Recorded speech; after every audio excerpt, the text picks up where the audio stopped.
আসসালামু আলাইকুম ওয়া রাহমাতুল্লাহি ওয়া বারাকাতুহু। আশা করি আপনারা প্রত্যেকে ভালো আছেন এবং সুস্থ আছেন। সবাইকে জানাচ্ছি আমার পক্ষ থেকে পবিত্র মাহে রমজানের শুভেচ্ছা ও অভিনন্দন। বছরের শ্রেষ্ঠ মাস হিসেবে আমরা পবিত্র মাহে রমজানে অবস্থান করতেছি। এই মাস অত্যন্ত গুরুত্বপূর্ণ আমাদের জন্য। এই মাসে সারা বাংলাদেশ তথা গোটা পৃথিবীতে মুসলমান জাতির ভিতরে একটি অন্যরকম পরিবর্তন ঘটে।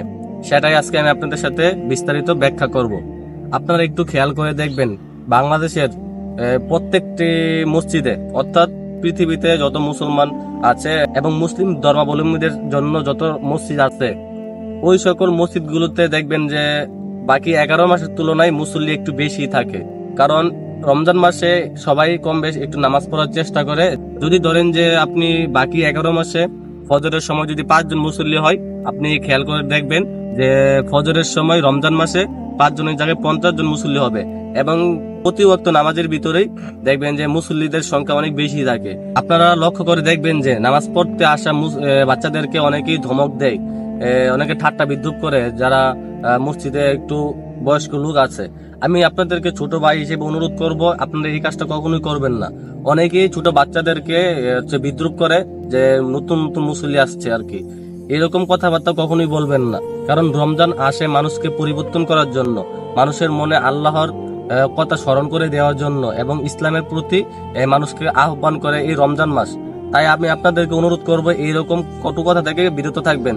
আপনি দরকার হলে বাচ্চাদেরকে একটু সময় দিবেন, তাদেরকে আদর করবেন এবং বুঝাবেন যে নামাজের গুরুত্ব বুঝাবেন এবং প্রতি ওয়াক্তের নামাজের যে কতটা গুরুত্ব রয়েছে সেটা আপনি বুঝাবেন এবং ইসলামের যতগুলো বিষয় আছে সেগুলো আপনি তাদেরকে বুঝাবেন। প্রকৃতপক্ষে নামাজের মধ্যে আপনি শান্তি খুঁজে পাবেন, যেটা আপনি রমজান মাস আসলে বেশি সেটা দেখা যায়।